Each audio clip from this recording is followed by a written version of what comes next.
Hi, everyone, and welcome. We are live for the very first episode of Live with Lighthouse. My name is Joe, and I'm going to be your host for this episode. I'm really excited that we're starting to host this series here with Lighthouse Technology Services, the place for technology talent. This series really came about because at Lighthouse, we talk a lot about our core values, one of which we use it as our hashtag is Be a Lighthouse, which is all about guiding people to the solutions they need, sharing knowledge. And this series really came up as an opportunity to build a platform for our team, our friends in the local tech community here in Western New York, and an opportunity for everyone to be a lighthouse and collaborate and share their expertise together. So I'm very excited to introduce our first guest today is Jessica Copeland, a lawyer from Schoeneck King. And Jessica, I'll toss it over to you if you'd like to do a quick intro. Thank you, Joe, and thank you for including me on the first live stream with Lighthouse. As Joe mentioned, I'm Jessica Copeland. I'm an attorney with Schoeneck King. I am the chair of the firm's cybersecurity and data privacy practice group. And as part of my role at the firm, I run incident response matters. I negotiate vendor contracts and basically touch on every aspect of where cybersecurity and data privacy compliance intersect with the legal industry. Thanks. It's such a fascinating role. And personally, I'm just curious a little bit too, like what does the career path look like to get into cyber law practice? Sure. My career path might be a little unique in that I didn't start out my legal profession in cybersecurity. I graduated from law school in 2004 with a bachelor's in mathematics. And with that combination, I naturally went into patent law and in particular patent litigation. So the first law firm I worked with, I worked on patent litigation matters that had to do with the technology of computer software, hardware, networking. A lot of the infrastructure that goes into a computer network is obviously protected by intellectual property. And so that was where my technical knowledge came in handy. And then somewhere along the way, as cybersecurity concerns emerged for clients and data privacy compliance became a more industry agnostic issue. And I say that because healthcare and financial industry have been grappling with these notions and these regulations for decades. But now, mom and pop shops have to worry about complying with protecting consumer data. So at that point in time, my career kind of shifted from patent litigation into cybersecurity and data privacy. Awesome. And there's two things I love there so much. The first being that highlighting your transferable skills and seeing how that mathematics background and the knowledge of computers then translated into cybersecurity and all that knowledge that goes into the legal practice of cybersecurity. And then the second thing too, we have a ton of these conversations at Lighthouse that a lot of those regulated industries you mentioned, like financial, healthcare specifically, are really involved in cybersecurity and highly invested in it. But it is really something that is a concern and should be something that business leaders, even small and mid-sized businesses need to be considering it. So that's why I'm really excited that you're with us today and we can really get into some of the 101 level topics on cybersecurity, cyber insurance, all those kinds of things that maybe some small and mid-sized businesses need to learn about. So thank you very much for joining us. Sure. Let's just real quick. So even for myself as the host here, noted not a cyber insurance expert, could you just give us a quick 101 on cyber insurance? If you've never heard of cyber insurance, how do you get a policy?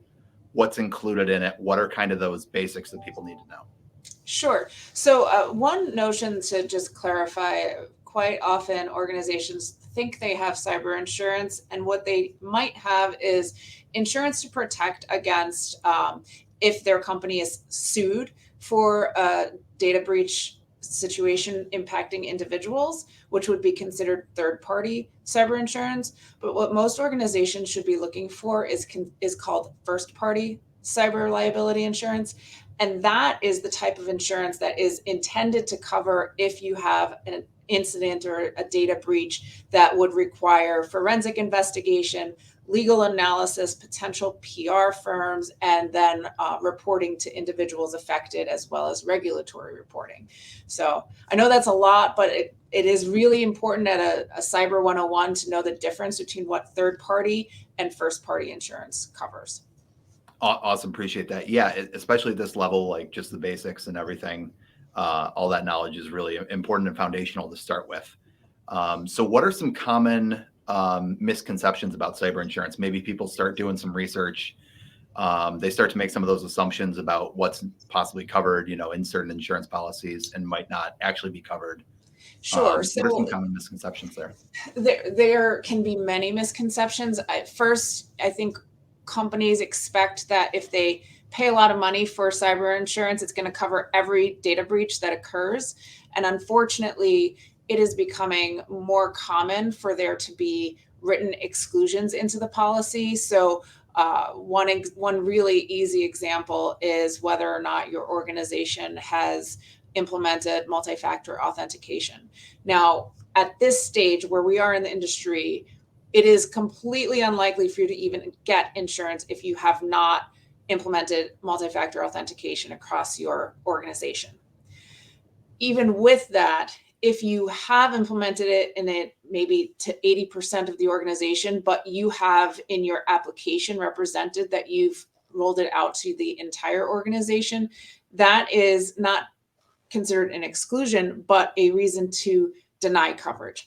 So it is important at the outset when you apply for the insurance to be transparent and honest about what technical solutions you have in place, and also be prepared to implement certain security measures in order to even obtain insurance.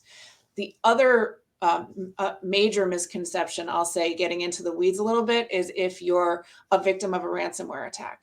Mm-hmm. There's a notion that, again, I've paid, hundreds of thousands of dollars for this cyber insurance, and now I need to pay a ransom that is the equivalent of $1 million, and I have a $5 million policy. So certainly that should include the $1 million ransom payment. But that's not necessarily the case. It depends on whether ransom payments are excluded or there are certain steps in the process of obtaining reimbursement for payment that you need to very closely follow to avoid a basis for denial of repayment. Gotcha. There's so much in there too. And I think what ties together between those 2 points you just said is that one thing that's going to be helpful for small and mid-sized business leaders is to have systems and processes in place to ensure that standard of care, whether it's multi-factor authentication and making sure everybody in the company is on board and making sure that that's valid and lines up with what's in a cyber insurance policy, but also just having processes and really knowing what's in your policy, what's included, what's not, having someone who can be kind of a support system and owner, Right. Understanding all that. And we should talk a little bit more about, it's not just MFA. One of the other baseline measures that carriers are looking for is whether you have consistent monitoring of your systems for anomalies and potential intrusions. So I don't want to just say having MFA is sort of the entry. No, you need to be prepared to say, yes, we have an annual risk assessment performed. We have this EDR solution in place. Many controls that frankly smaller to mid-sized companies wouldn't put into their budget are now a requirement to even getting insurance. Yeah. And the list of those things is only growing too. You hit on a couple things there between multi-factor authentication, between endpoint detection response, EDR, between remote monitoring and management. Is there anything else that's really kind of an industry staple that kind of is on that baseline standard of care if you're then going to apply for a cyber insurance policy?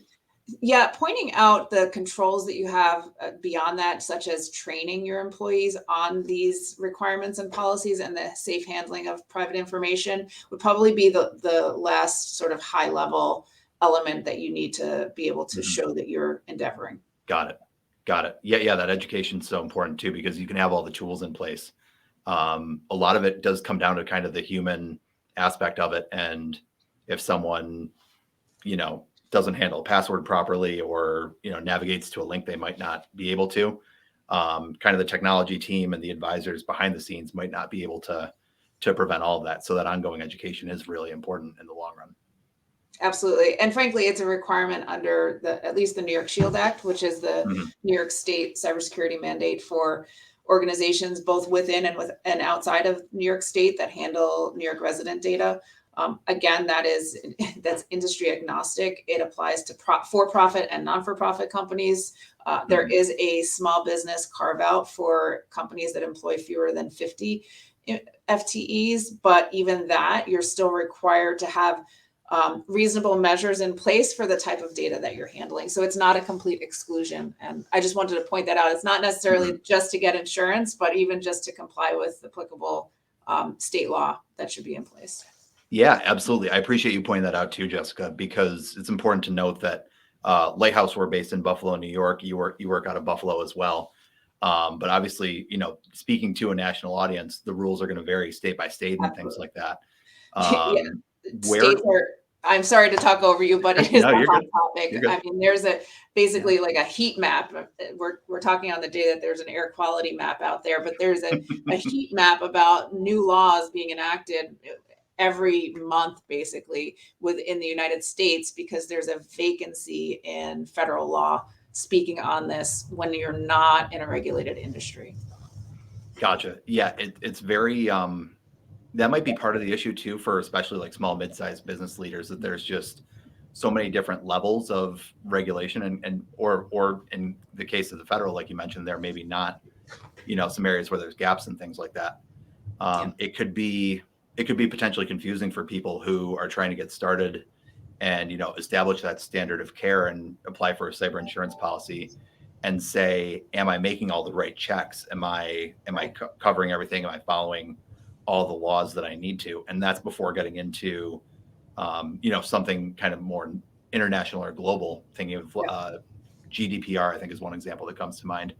We where can can have a people... whole other cyber talk on GDPR. Oh yeah. Series. we'll have to have you back for a follow-up episode and we'll just talk GDPR.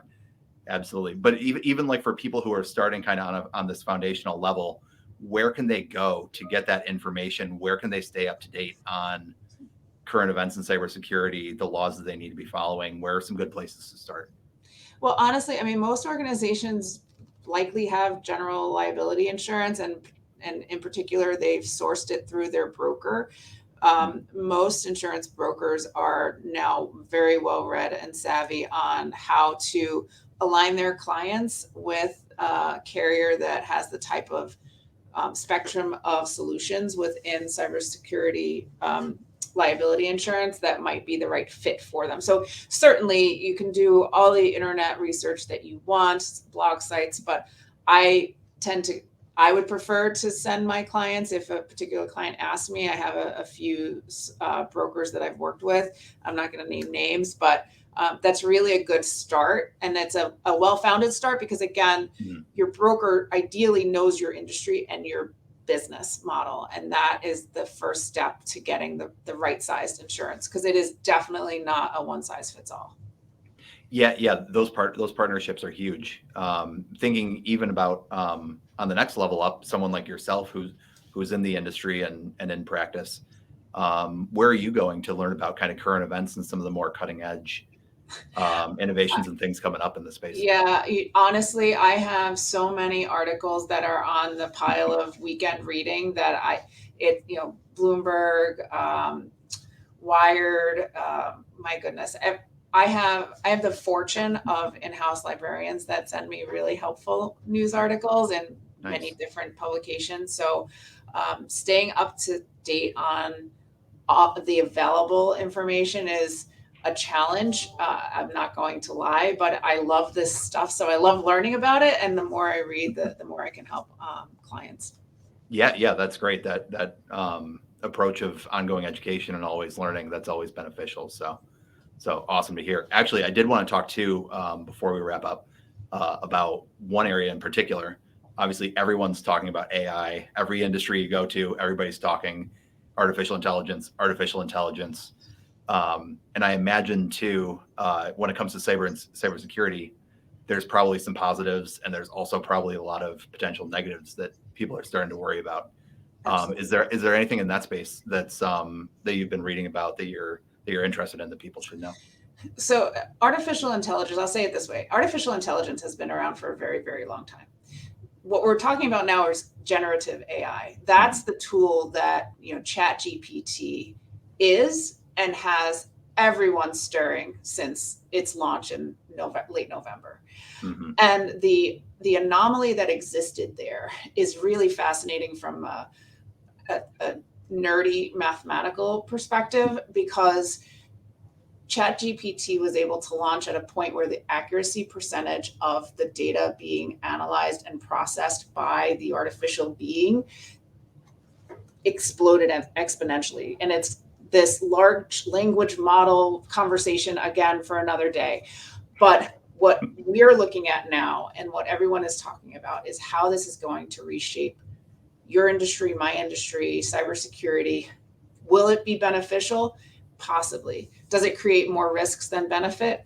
At the short term, probably, because the battle that we face on the good side of things with cybersecurity in my role and all those that sit in my role is that you're constantly trying to navigate where the cyber criminal is going to go next.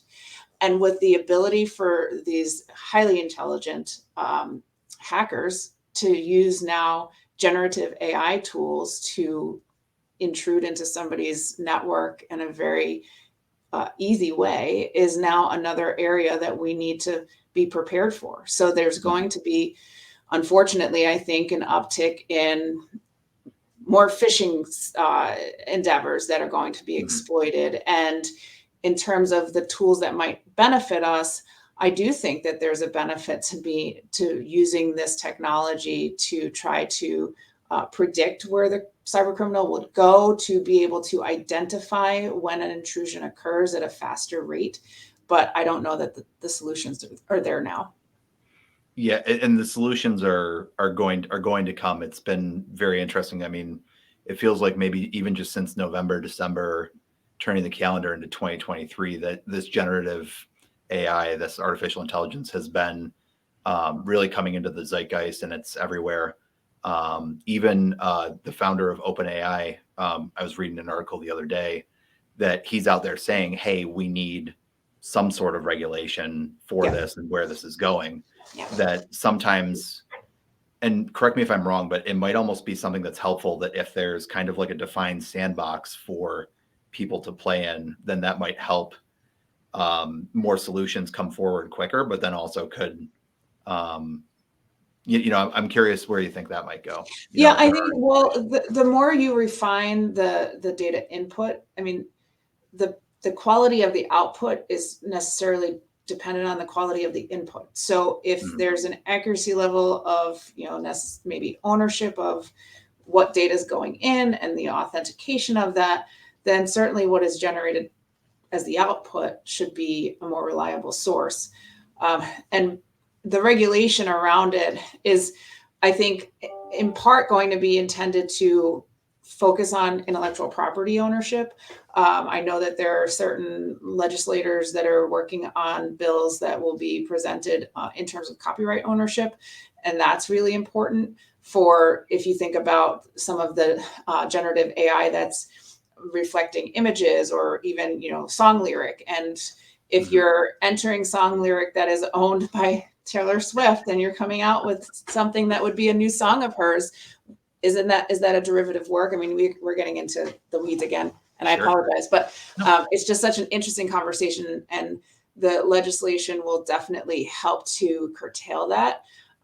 The other aspect, so in the EU, there is an AI Act that is currently, I think, sitting with the Parliament, and that really speaks to protecting the rights and freedoms of EU residents, which is always the forefront of why there's privacy laws in the EU. And it's to say that you cannot use generative AI models in certain industries and certain purposes because it could be discriminatory or affect their rights and freedoms as individuals. And so that piece of legislature, I'm not sure where the US is on it. I think we're probably, well behind on that with respect to the EU. I also know that Canada has a law that they've been working on in terms of AI. And so I think there's a lot of TBD in the regulatory space. It doesn't mean that there's TBD on the use space. I think that there are many individuals and organizations that are playing around with these tools.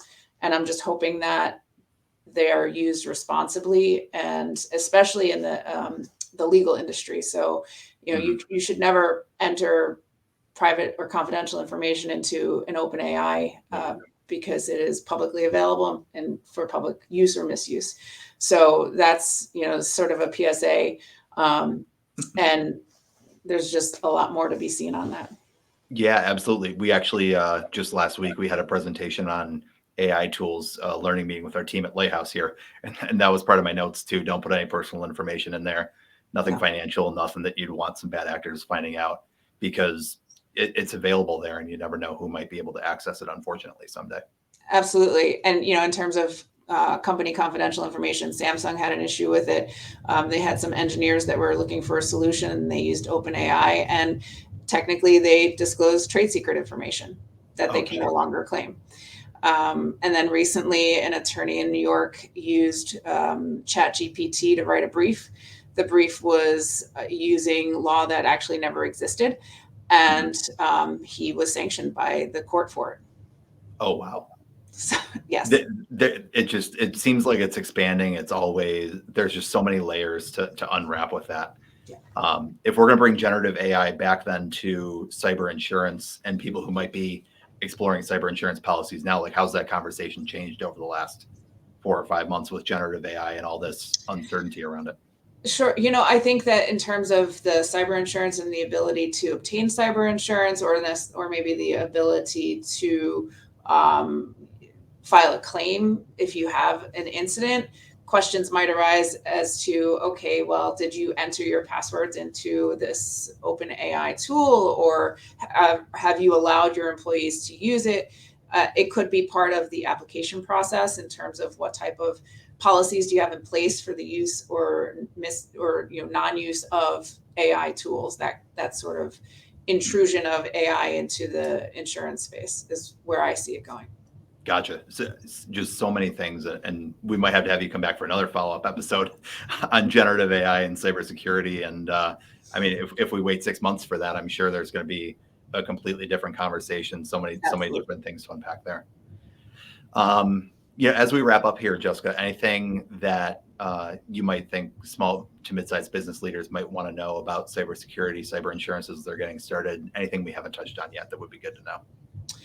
Just be prepared to know that you'll likely have a high retention. The industry, pricing at this point is not leveling out. And so what you could obtain in terms of, a $5 to $10 million policy is going to be a lot more expensive and require, frankly, a lot more proof of security measures in place in order to even be eligible for it. Sure. And goes back to what we were talking too about the standard of care and investing in solutions and protecting your data. And then at the end of the day, that's protecting your data is about protecting your people, about your employees, your customers, your clients, is really what that comes down to, and makes that investment worthwhile. And then back in the dollars and cents, obviously, when you're going to apply for a cyber insurance policy, just so much to consider there. Yeah. There is. I wanted to thank you so much for coming on the show, and a little segment that we want to do to wrap it up. Again, going back to that core value of being a lighthouse. And thank you so much for coming on here today and sharing your expertise with everyone. Wanted to give you the floor here. If there's anyone in your life who's helped you out, who's been a lighthouse for you, who's helped you learn something new lately, wanted to wrap up the floor with some spreading the shout out. Well, not to steal Kate Winslet's shadow, but if I think about a lighthouse recently, it's my daughter, which I know is kind of corny, but it is what it is. I am who I am. So yeah, I love it. My daughter is a spectacular 11-year-old young lady who has worked really hard on her soccer team as goalie, and she just goes at it with such ferocious intent. I love watching it happen. I love watching her develop, and she just puts a smile on my face and makes me want to work harder every day. I love that. It's such a fun time of year right now, isn't it? With May and June and the end of the school year, and so many accomplishments to celebrate. And that's incredible. I love it. Jessica, thank you so much for coming on Live with Lighthouse today. Really enjoyed this conversation. and look forward to obviously continuing it. Obviously, cybersecurity, cyber insurance, always evolving. So appreciate this so much. And thanks to everyone for tuning in for our first episode. Thank you. Thanks so much. Have a great day.